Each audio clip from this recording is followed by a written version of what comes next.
Hi hello welcome back to our channel. నేను మీ రేఖ రమేష్. ఎట్లున్నారు? బాగున్నారా? అందరూ బాగున్నారని అనుకుంటున్నాను. సో ఈరోజు మన వ్లాగ్ వచ్చేసి వ్లాగ్ అనమాట. So morning routine vlog, just daily ఏం చేస్తాం అట్లా మార్నింగ్ ఎట్లా ఉంటుంది అది చూపించడం వరకు.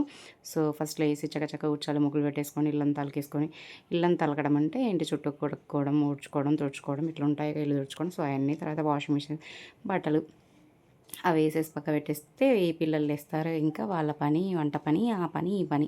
సో అప్పుడే 6:40 అవుతుంది. మా వారు కూడా ఇంకా లేవలేదు. సో ఫస్ట్ బియ్యం పొయ్యి మీద పెట్టేసి బయటికి వెళ్ళి ఆ పనులు చేసుకుంటూ ఉన్నాను అనమాట. సో ఈలోపు రైస్ అయింది. సో అన్నం ఫస్ట్ వండేసుకొని పక్క పెట్టేసుకుంటే చల్లగా అయిపోతుంది. బాక్సులు పెట్టేటప్పుడు వేడి వేడిగా ఉండకుండా ఇబ్బంది లేకుండా ఉంటుంది. చూసారా, మార్నింగ్ 6:37 అయ్యేలోపే అంత ఎండ ఘోరంగా ఉంటుంది. సో టిఫిన్ కోసం మినపప్పు నైట్ నానబెట్టి పెట్టేశాను, మినపప్పు పునుగులు వేయడానికి. సో దాన్ని క్లీన్గా వాష్ చేసుకుంటున్నాను ఒక 2-3 టైమ్స్. చాలా చాలా ఎండ బాగా పోయడుతుందండి. ఉడక మాత్రం ఫుల్గా వస్తుంది. అసలు వర్షాలు ఏమైపోయాయో, మబ్బులు ఎటు వెళ్ళిపోయాయో కానీ దేవుడు కరుణించేలా లేడు ఈ సంవత్సరం కూడా. వర్షాలు తక్కువ, ఎండలు ఎక్కువ. అసలు 365 డేస్లో 320 డేస్ ఎండలు తప్ప వర్షాలు ఏ కాలానికి ఆ కాలం లేదనమాట ఇక. సో రైస్ బంద్ చేశాను. పప్పుని చక్కగా కడుక్కొని మిక్సీ జార్లోకి 1 ఇంచు అల్లం ముక్కలు, ఒక 3 లేక 4 పచ్చిమిర్చీలు వేసేసుకొని, అలాగే రుచికి సరిపడా ఉప్పు వేసేసుకుంటున్నాను. ఈ మినపప్పు కూడా అందులో వేసుకొని 2-3 చుక్కల నీళ్ళు ఇట్లా జల్లించుకొని దాన్ని మెత్తగా మిక్సీ పట్టేసుకుంటే సరిపోతుందనమాట. ఎందుకంటే పప్పుని వార్చలేదు. ఏమంటారు వార్చడం మీన్స్ జల్లిబుట్టకి వేయలేదు కనుక నీళ్ళు ఎలాగో కొంచెం నీళ్ళగా ఉంటాయి కనుక కొంచెం ఒక చుక్క నీళ్ళు వేసుకుంటే సరిపోతుంది. బాగా వేస్తే మొత్తం జార్ అయిపోతుంది. సో పునుగులు ఏ రకంగా అయితే వేసుకుంటామో అంత కన్సిస్టెన్సీ వరకు మాత్రమే మెత్తగా పట్టేసుకుందాం ఇక. సో మిక్సీ పట్టేసుకుందాం. ఒక ట్రిప్పేనండి, ఎందుకంటే నలుగురికే కదా, టిఫిన్ మందమే కదా, అందులోనే కొంచెం మిగులుద్ది తప్ప తక్కువ మాత్రం పట్టదు. సో అందుకే కాసింత అంటే ఒక అద్దపావు పప్పు ఉంటుందిలేండి అంతే.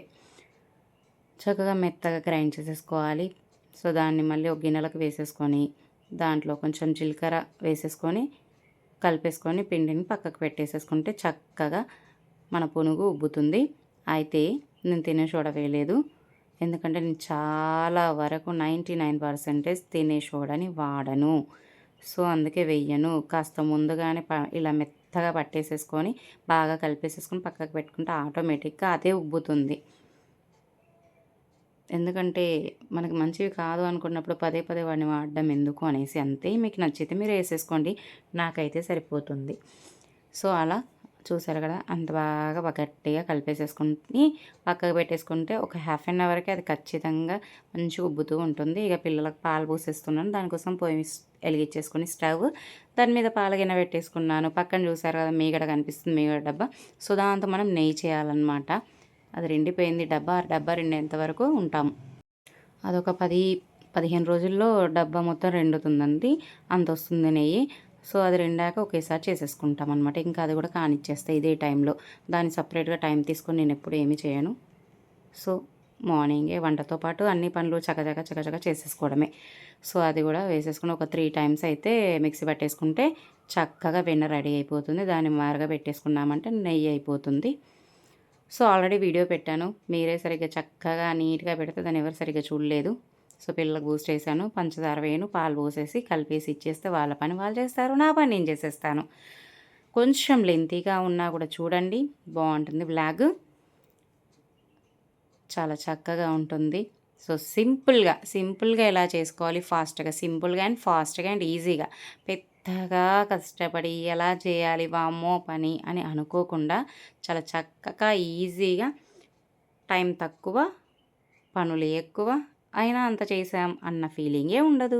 సో అలా మిక్సీ జార్లో కాసన్ని చల్లని నీళ్ళు పోసేసుకొని చక్కగా తిప్పుకుంటూ ఉండాలి. సో మీగడ వెన్న రెడీ అయింది చూడండి.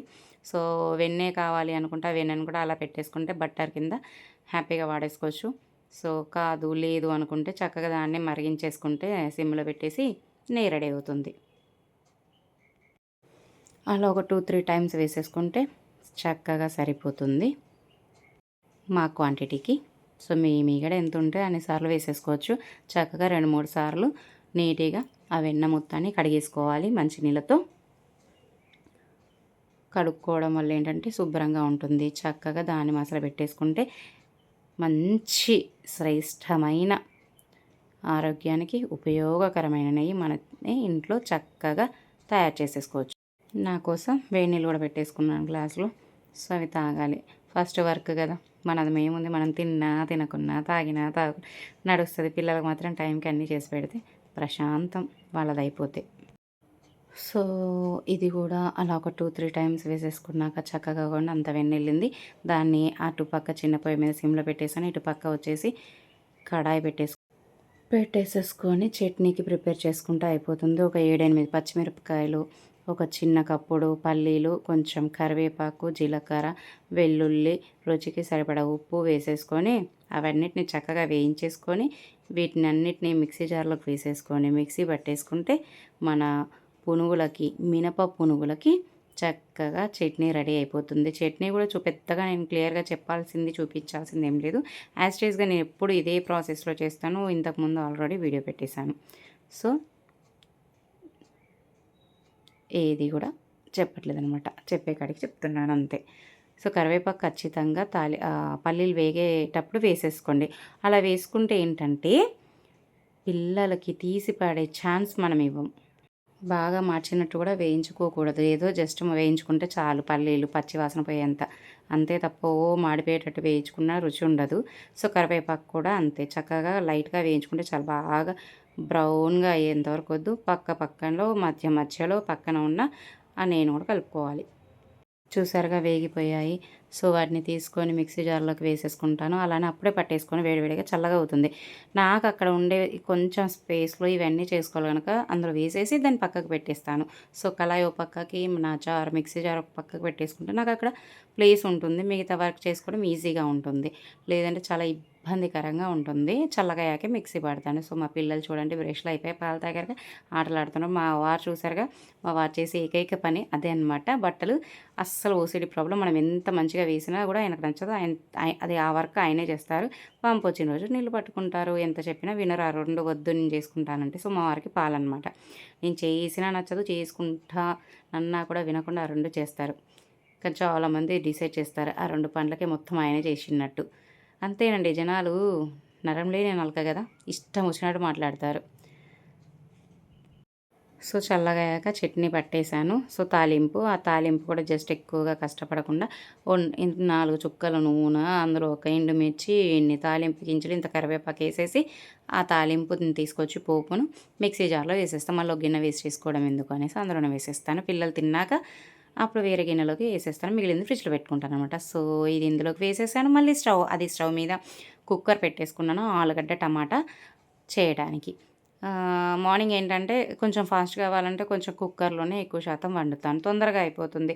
స్టవ్ మీద గంట సేపు చేసి గ్యాస్ వేస్ట్, టైం వేస్ట్ చేసుకొని అప్ప టైం అవుతుందని ఆయాసపడేదానికంటే హ్యాపీగా కుక్కర్లో 3 విజిల్లో 4 విజిల్లో పెట్టేసామంటే చక్కని కమ్మని ఆలుగడ్డ టమాటా ప్రిపేర్ అయిపోతుంది. సో కూర క్వాంటిటీకి తగ్గట్లు ఒక ఆయిల్ పోసేసుకుంటాను. మీడియం ఫ్లేమ్లో అటు వచ్చేసి చక్కగా నెయ్యి అవుతుంది. దాని పని అది, దీని పని ఇది. సో అదనమాట. తాలింపు గింజలు వేసేసుకున్నాను. ఈజీగా నేను చేసే కర్రీకి 100 ml ఆయిల్ పడుతుంది. అస్సలు నేను చేసే ప్రాసెస్ ఇది. నాకు ఒకరు కూరగాయలు కట్ చేయాల్సిన అవసరం లేదు. సో వీడియోలు స్టార్ట్ చేసినప్పటి నుంచి కూడా అన్నీ కట్ చేసుకొని పెట్టుకోవడం వల్ల వాళ్ళ అమ్మ కట్ చేసిందేమో, సో జనాలు ఎవరికి వాళ్ళు ఊహించుకోవడం తప్ప ఏది ఉండదు. నేను అసలు నాకు కట్ చేసి ఇస్తే గంటలు టైం వేస్ట్ చేస్తే నాకు అస్సలు నచ్చదు. నాకు చాలా ఫాస్ట్గా పని అయిపోవాలి. పని చేసింది పక్కన వాళ్ళకి కూడా తెలియవద్దు నేను అన్నట్లుగా నేను చేసేసుకుంటాను. నాకు ఇదే పద్ధతి, అసలు రియల్ ఇది అండి. ఎప్పుడు వీడియోస్ కోసం మీకు కట్ చేసుకొని ముందు పెట్టేసుకొని కట్ చేసుకోవాలి, పక్కకు పెట్టుకోవాలి, ఇవన్నీ చూపిస్తాను కదా. అసలు ఒరిజినాలిటీ అయితే నేను చేసే పద్ధతి ఇది. ఒకసారి కడుక్కొని అన్ని ప్లేట్లు వేసేసుకొని చక్కగా పొయ్యి మీద గిన్నె పెట్టేసుకొని ఇగో ఒక్కొక్కటి ఎగుతుంటే ఆ కత్తితో ఇలా కలుపుకుంటూ ఒక్కొక్కటి కట్ చేసుకుంటూ వేస్తా. మిల్ మేకర్ కూడా కొన్ని వేసుకుంటున్నాను నా కోసం, అది నాకు ఇష్టం. సో మిల్ మేకర్, ఆలుగడ్డ టమాటా అనమాట. సో అలా కట్ చేసేసుకొని టగడగడగా ఒక్కొక్కటి ఫ్రై అవుతూ టైం వేస్ట్ చేయనమాట. నాకు ఫాస్ట్గా అవ్వాలి. సో రుచికి సరిపడా ఉప్పు, పసుపు, ధనియా పొడి, కొంచెం సాల్ట్ నేను నెయ్యిలో కూడా వేసాను. ఎందుకంటే మంచిగా పూసలు నెయ్యి వస్తుందన్నమాట. అందుకు చిటికేడే ఉప్పు, అందులో ఎక్కువ కాదు. సో అలాగే అల్లం వెల్లుల్లి, పసుపు, ధనియా పొడి, జీరా పొడి ఇవన్నీ రుచికి సరిపడా కారం అన్నీ వేసేసుకొని చక్కగా ఆలుగడ్డ టమాటా మిల్ మేకర్ని చేసేసుకున్నామంటే అది కాస్త మగ్గగానే ఈ టమాటాలని కూడా మంచిగా టమాటాలు స్మాషర్ ఉంటుంది కదా, దాంట్లో వేసి మంచిగా తుక్కు చేసేసుకుంటే జ్యూసీగా వచ్చేస్తుంది. అందులో వేసేసి ఓ 3 విజిల్లు పెట్టి ఒక సగం గ్లాసుడు వాటర్ పోస్తే చాలా బాగుంటుంది. టేస్ట్ మాత్రం అద్దరిపోతుంది. ఈ విధానం చేసుకుంటే సింపుల్ అండ్ ఈజీగా అయిపోతుంది. నచ్చితే చూస్ చేసుకోవచ్చు మీరు. ఎక్స్ప్లెనేషన్‌తో పని కూడా లేదు కదండీ. వీడియో పెట్టుకున్నామంటే అక్కడ ఏం ఏస్తున్నారో, ఎంత ఏస్తున్నారో చూస్తూ ఉంటే కూడా మనం చేసేసుకోవచ్చు. ఆఫ్‌కోర్స్ అందులో కూడా జనాలు ఈ రోజుల్లో వంట రాని వాళ్ళు ఎవ్వరూ లేరు కదా! సో, అందరికీ వచ్చింది కదా! వీలైతే నచ్చితే చేసుకోండి. అలా అనమాట. సో, నా ఒరిజినల్ అయితే ఇదేనండి. దాదాపుగా నాకు ఒక 18 ఇయర్స్ నుంచి కూడా నాకు ఇట్లనే వర్క్ చేయడం అలవాటు. అది కూడా ఇట్లా ఫాస్ట్‌గా చేసుకుంటాను. నేనేది కూడా కోసుడు ఒక గంట, చేసుడు ఒక గంట ఇలా చేయననమాట. ఇలా చేసేసుకుంటాను. చిన్న పిల్లలు థర్డ్ ఇయర్ అంటే సెకండ్ బర్త్‌డే అయిపోగానే స్కూల్లో వేసుకొని ఇలా చేసుకున్నదాన్ని. ఇప్పుడేంటంటే జనాలు మన ఇంట్లో ఎవరైనా ఉన్నారనుకో, ఇగ మొత్తం వాళ్ళే చేసి పెడుతున్నారేమో, వాళ్ళు చేసి పెడితే వీళ్ళు కాళ్ళ మీద కాలేసుకొని కూర్చుకొని తింటున్నారని జనాలు అనుకోవడమే తప్ప ఇక్కడంత సినిమా ఉండదు. ఎందుకంటే 365 డేస్ ఏదో ఒకటి చెప్తూనే ఉంటుంది మా అమ్మ. ప్లస్ మా అమ్మ చెయ్యదు అని నేను కాదు. ఆవిడ చేసినా కూడా మాకు నచ్చదు. మా వారికి ఏందంటే ఉప్పులు, కారాలు దిట్టంగా ఉండాలి. ఆమేమో చప్పగా చేస్తది. అది అస్సలు ఆయనకు నచ్చదు. నేను చేస్తేనే 100 వంకలు పెడతారు మా వారు. ఇంకా మా అమ్మ చేసేదానికి ఆయనకు నచ్చదు. సో, అందుకే నేను అసలు చేయమని కూడా చెప్పను. జస్ట్ ఎప్పుడో ఒక్కసారి నాకు చేత కావట్లేదు, నేను గంట సేపు నిదానంగా వంట చేయాలి అనుకున్న రోజు మాత్రమే కట్ చేయమంట, లేదంటే లేదు. సో, మిగతాయన్నీ నేను చేసుకుంటాను. అయినా ఒకరి మీద ఆధారపడతామా అండి?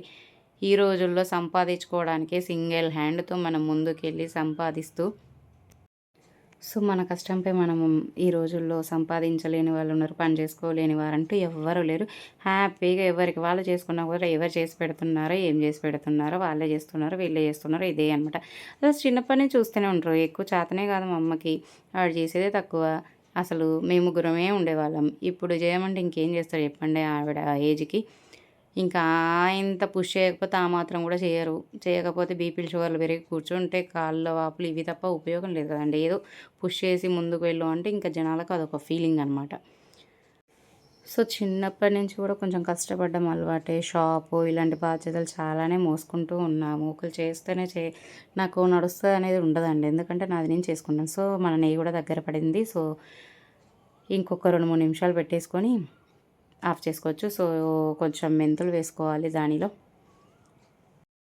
ఇటు కుక్కర్ విజిల్ కూడా వస్తూనే ఉంది. సో, నెయ్యి అయిపోయింది చూసారు కదా! ఇంకా బంద్ చేసుకొని పక్కకు పెట్టేసుకుంటే చల్లబడుతూ ఉంటుంది ఆ నెయ్యి.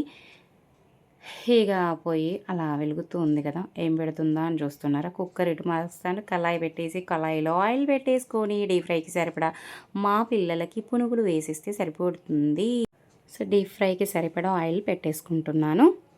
కొంచెం ఆయిల్ తక్కువగా ఉంది. సో, మళ్ళీ ఒక ప్యాకెట్ తీసుకొని కట్ చేసి ఇంకొంచెం ఆయిల్ పోసుకుంటాను. కాస్త కట్ చేసేసి కర్రీ మాత్రం మంచి కమ్మని వాసన వస్తుంది. సో, ఆయిల్ కాస్త హీట్ ఎక్కాక ముందుగా మనం ఏదైతే కలిపేసి పెట్టుకున్నామో దాంట్లో ఒక చిన్న ఉల్లిపాయ వేసేసుకొని ఉల్లిగడ్డను మాత్రం సన్నగా కట్ చేసేసుకోండి. తినేవారు ఉంటే ఎక్కువ వేసుకున్నా పర్లేదు. నేను చిన్నదే వేసేసాను. సో, వేసేసుకొని పిండిని మంచిగా కలిపేసేసుకొని పునుగులు వేసుకోవడమే. నేనైతే పిల్లల కోసం ఒక 3 లేక 4 గారెల్లాగా కూడా ఇస్తాను. ఎంత పల్చగా ఉన్నా కూడా గారె వస్తుంది చూడండి వడ. బాగానే ఉంటుంది. పల్చగా ఉన్న పిండి, గట్టిగా ఉన్న వడ ఎట్లయినా వస్తుంది. మనకి వేయడం వస్తే చాలు. ఇలా ఉన్నా కూడా పిండిని కాస్త హెల్త్ బాలేదు. మూడ్ కూడా అస్సలు బాలేదండి. వాయిస్ కాస్త డల్‌గా ఉన్న, నీరసంగా అనిపించినా కాస్త ఏమనుకోకండి. ఎందుకంటే మనం ఎంత కష్టపడ్డా ఎప్పుడు ఎవరో ఒకరు ఏదో ఒకటి అంటుంటే చాలా ఇబ్బందిగా అనిపిస్తుంది మనసు. ఎందుకంటే పడేవారికే తెలుస్తుంది ఏదైనా. ఎదుటి వారికి చిన్న జ్వరం వచ్చినా, ఏదొచ్చినా వాళ్ళది రోగం అంటారు. అదే మనకెంత రోగం ఉన్నా కూడా అది భోగంలా ఫీల్ అవుతున్నారు జనాలు. సో, ఎదుటి వారిలాగే మనకు కూడా చేత కాదేమో, మన హెల్త్ కూడా ఇట్లుంది కదా, అట్లుంది కదా అనుకోరు. తెలిసిన వాళ్ళే మన వాళ్ళే రకరకాలుగా అంటారు. సో, దానివల్ల మూడు చాలా ఇబ్బందిగానే ఉంది. మనం ఎంత చూసినా, ఎంత పెట్టినా ఏం పెట్టలేదని అంటారు, ఏం చూడలేనిదే అని అంటారు. సో, చూసినా అలానే అంటారు, చూడకున్నా అలానే అంటారు. సో, ఏదైనా అందుకే ఎవ్వరైనా గానీ బయట ఉండ బయట ఉండాలా, ఎవరికి వారు దూరంగా ఉండాలా, రూపాయి పెట్టాలే తప్ప ఎవ్వరు కూడా ఒకరికొకరు దగ్గరగా ఉండొద్దు. దగ్గరగా ఉన్న కానించి మాటలు ఎంత పెట్టినా పెట్టలేదంటారు, ఎంత చూసినా చూడలేదంటారు. సో ఎదుటివారు అంటున్నారు, బయట వాళ్ళందరూ అంటున్నారు అంటే అన్న వాళ్ళ తప్పు కాదండి. ఇందులో అన్న వాళ్ళని అస్సలు తప్పు పట్టద్దు. మన దగ్గర ఉండి మనం పెడుతుంటే చూస్తుంటే కూడా మనం పెట్టలేదు చూడలేదని ఎప్పుడైతే ఎవరైతే చెప్తారో ఎదుటివారు మనల్ని ఇలా రకరకాలుగా ప్రశ్నిస్తారు. సో అన్ని విధాల అన్ని సౌకర్యవంతంగా కూడా చూసుకున్నా కూడా మనల్ని ఏదో ఒక రకంగా ఇబ్బంది పెడుతూనే ఉంటారు. సో వడలైపోయిన చట్నీ వేసి ఇచ్చిన పిల్లలు తినేస్తారు. సో అన్నం కూడా ఇందాక వండిన అన్నం ఒక ప్లేట్లో వేసుకున్నాను. ఆ కర్రీ దాంట్లో వేసేసుకుంటే పిల్లలకు బాక్స్ కలిపి పెట్టేసుకుంటే సరిపోతుంది. ఇప్పుడు వడలు ఏంటంటే పునుగులు వడలు పిల్లల వరకే ఏదైనా. తర్వాత మళ్ళీ మాది సపరేట్ వేసుకుంటే కొంచెం ఉప్పు తక్కువ ఉంది, ఆ ఉప్పు కలిపేసేసుకున్నాను. సో మళ్ళీ పొయ్యి వెలిగించాల్సిన అవసరం లేదు. బాక్సులకు సరిపడా కర్రీ అందులో వేసేసి మిగిలింది వేరే గిన్నెలో వేసేసుకుంటే పనుడొస్తుంది అనమాట. అలా ఈలోపు చల్లగా అవుతుంది అన్నం, బాక్సులు కలిపి పెట్టేస్తే అయిపోతుంది. కాస్త నెయ్యి కూడా వేస్తాను అన్నంలోకి, ఎందుకంటే కారం గీరం అని అనకుండా ఉండడానికి. ప్లస్ బలం కదా, డైలీ చిన్నపిల్లలు కదా, సో నెయ్యి పెడితే మంచిది. అందుకే రోజు ఒక స్పూన్ నెయ్యి ఖచ్చితంగా అన్నంలో వేసి కలిపిస్తాను బాక్సులలో. కలిపే పెడతాను.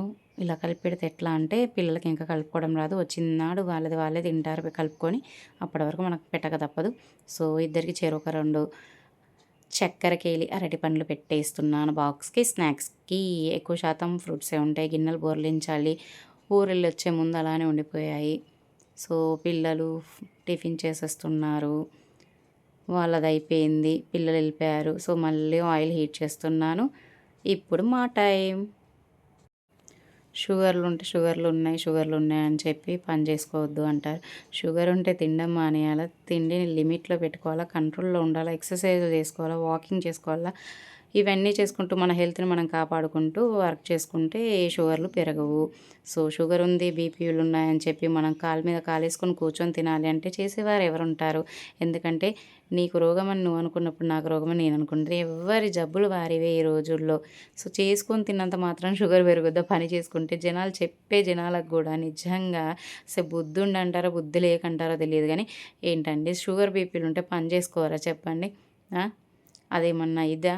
కంట్రోల్ చేసుకోవాలి, ఫుడ్ లిమిట్లో పెట్టుకోవాలి, కంట్రోల్లో చేసుకోవాలి. డాక్టర్ కూడా ఈ రోజుల్లో ప్రతి డాక్టర్ కూడా వాకింగ్ చేయండి, ఎక్సర్సైజ్ చేయండి, ఎంత వర్క్ చేస్తే అంత మంచిది హెల్త్ కానీ ప్రతి ఒక్క డాక్టర్ మొత్తుకున్నా కూడా ఈ ఇళ్ళల్లో తిని అరక్క కూర్చొని తిరిగే జనాలు ఏం చేస్తున్నారంటే అసలు పనులు చేయొద్దు, షుగర్లు బీపీలు ఉన్నాయి, సో కూర్చోవాలి, కూర్చొని తినాలి, చేత కాదు కూర్చొని తినాలి. ఎవ్వరు ఇప్పుడు మనకి మనం చేసుకోకపోతే ఎవరు చేసి పెడతారు చెప్పండి? అస్సలు చేత కావట్లేదు, మంచంలో ఉన్నాము అంటే ఎవరైనా చేస్తారు. మంచిగా కాళ్ళు రెక్కలు సల్లంగా ఉన్నంతసేపు ఎవరి వరకు వాళ్ళు ఎలా చేసుకోకుండా ఉంటారు? సో చెప్పే సోదిగా ఉందా లేకపోతే బాగానే ఉందా? కమెంట్ చేయండి మర్చిపోకండి. సో పునుగులు చూసారుగా అలా బాగుంటాయి. ఇదంతా ఎందుకు చెప్తున్నాను అంటే ఏదైనా మోటివేషన్, నేను కూడా నలుగురి దగ్గర చూసి నేర్చుకున్నవే. సో ఈ ఎక్స్ప్లెనేషన్స్ నేను చెప్పే మాటలు కూడా ఇంకో నలుగురికి ఉపయోగపడచ్చు కదా. సో అందుకే తెలుసుకుంటారనేసి. ఎందుకంటే జనాలు ఈ మధ్యకాలంలో ఇలా తయారవుతున్నారు. కూర్చోపెట్టి పోషించాలి ఎవరినైనా. స్టెప్ బై స్టెప్ మనం ఎన్ని తినగలిగితే అన్నీ ఒకటేసారి వేసేసుకొని చేసేసుకుంటే అయిపోతుంది. మా టిఫిన్కి కూడా అలా అలా చేసేసుకుంటున్నాం తినేసేయడానికి. నాకు మా వారికి పిల్లలు వెళ్ళిపోయారు, మా ఇద్దరి కోసమే కదా ఇక. సో ఆల్మోస్ట్ ఆల్ వర్క్ మొత్తం ఎండింగ్కి వచ్చేసినట్లే. సో మా వారి పూజ అవుతుంది, నేను ఇటు టిఫిన్ చేస్తున్నాను. టిఫిన్ అయిపోయాక మొత్తం ఇంకా శుభ్రంగా పొయ్యి చుట్టూ ఎప్పటికప్పుడు నేనైతే ఎప్పటికప్పుడు ఇలానే కడిగేసుకుంటానండి. మీకు నచ్చితే కడుక్కోండి, లేకుంటే లేదు. మళ్ళీ అట్లా కడగద్దని మాత్రం అనకండి. ఎవరి ఇష్టాలు వారివి. ఒకరిని ఇలా ఉండు, అలా ఉండు, ఇట్లా చేయి, అట్లా చేయని చెప్పక్కర్లేదు. ఎందుకంటే ఒక ఏజ్ వచ్చాక, 2 పిల్లలు తల్లయ్యాక తన బాధ్యతలు తనకి తెలియకుండా ఉండదు. ఏ ఆడపిల్లకు కూడా పదే పదే పెత్తనాలు చేయాలనే ఉద్దేశంతో ఎదుటి వారిని చాలా మానసికంగా ఇబ్బంది పెడుతున్నారు. సో నచ్చిన వాళ్ళు ఎవరైనా ఎవరికి వాళ్ళు సపరేట్గా ఉండి హ్యాపీగా బతకచ్చు. ఎందుకంటే ఎంత చేసినా చేయలేదని ఎదుటి వారిని హింసించే బదులు ఎవరికి వాళ్ళు ఉండొచ్చు. సో చెప్పింది ఏదైనా నచ్చకపోతే సారీ అండి. బాధలు చెప్పుకుంటూ పోతుంది, అందుకే చెప్పుకున్నాను. అండ్ నలుగురికి తెలిస్తే కూడా ఇంకో నలుగురు అమ్మాయిలు కూడా ఇలాంటి ఇబ్బందులు పడకుండా వాళ్ళు కూడా నేర్చుకుంటారు. ఏదైనా మనం ఒకరి నుంచే నేర్చుకుంటాను. ఇప్పటివరకు ఏది నేర్చుకున్నా కొంతమంది ఆదర్శ వ్యక్తుల నుంచే నేను కూడా నేర్చుకున్నాను. సో మాకు టిఫిన్ రెడీ చేసుకుంటాను, అలా టీ పెట్టేసుకుంటున్నాను. హ్యాపీగా తిన్నామంటే ఈ రోజుతో ఇక్కడికి నా వర్క్ మొత్తం కంప్లీట్ అయిపోయినట్లే. మార్నింగ్ ఓన్లీ ఉదయం పూట వర్క్. సో టీ కూడా నేను గిన్నెలోనే పోసుకుంటాను. గిన్నెలో ఎందుకు పోసుకున్నాం అనుకోకండి, ఎక్కువ తక్కువ అయినా నేను తాగుతాను. ప్లస్ గిన్నెలో పోసుకుంటే ఏంటంటే త్వరగా స్పీడ్గా తాగేయచ్చు అనమాట. అందుకనేసి సో మధ్యాహ్నం మేము వండుకోవడానికి రైస్ని కూడా కడిగేసుకొని శుభ్రంగా 2 సార్లు వాటర్ పోసుకొని పక్కన పెట్టేసుకుంటే షాప్కి వెళ్తాను కదండి, ఆఫ్టర్నూన్ వచ్చాక వండేసుకుంటాను వేడివేడిగా. నేను చల్లగా అసలు తినలేను, వేడివేడిగా తింటాను. ఎందుకంటే ఒక ముద్ద ఎక్కువ తింటాను, తినేది ఒక పూట బలం కోసం ఖచ్చితంగా గట్టిగా తినాలనేసి అంతే. ఇవి శాంపిల్ మాత్రమే అండి. జస్ట్ ఒక 1 ఇయర్ 2 ఇయర్స్ నుంచి మాత్రమే. ఈ రిపోర్ట్స్ అన్ని నావి ఇలాగా ఇంకా చాలా ఉన్నాయి. ఇంత కష్టపడుతూ ఇంట బయట చేసుకొని బొచ్చడు సమస్యలతో నేను సతమవుతూ ఉంటే జనాలు ఏదో ఒక రకంగా దెప్పి పొడుస్తున్నారు. 10 అయింది, లాక్ చేసుకొని షాపుకి కూడా వెళ్ళిపోతున్నాం. సో ఈ షాప్‌కెళ్ళాక జస్ట్ 1½ ఇయర్. అప్పటి వరకు కూడా ఒక ఇంకో షాప్ ఉండేది. నేనే రన్ చేసుకునేదాన్ని. స్వతహాగా సంపాదించడం, పని చేసుకోవడం ప్రతీది. నా పిల్లలకు కూడా నేనే చేసుకున్నాను. నాకు చేసిన వాళ్ళంటూ కూడా ఎవ్వరూ లేరు, ఒక మా నాన్న తప్ప. సో చనిపోయినా కూడా ఈరోజు మా నాన్న గుర్తున్నాడంటే చేసి పెట్టబట్టే. చేయిస్తే చేశారంటారు, లేదంటే లేదు. సో మీకు నచ్చినట్లయితే వ్లాగ్ లైక్ చేయండి, షేర్ చేయండి, సబ్స్క్రైబ్ చేయడం మర్చిపోకండి, గంట కొట్టండి, కామెంట్ చేయండి. తప్పుగా మాత్రం అనుకోకండి. ఎక్స్పీరియన్స్ మీకు కూడా వస్తుంది. And happy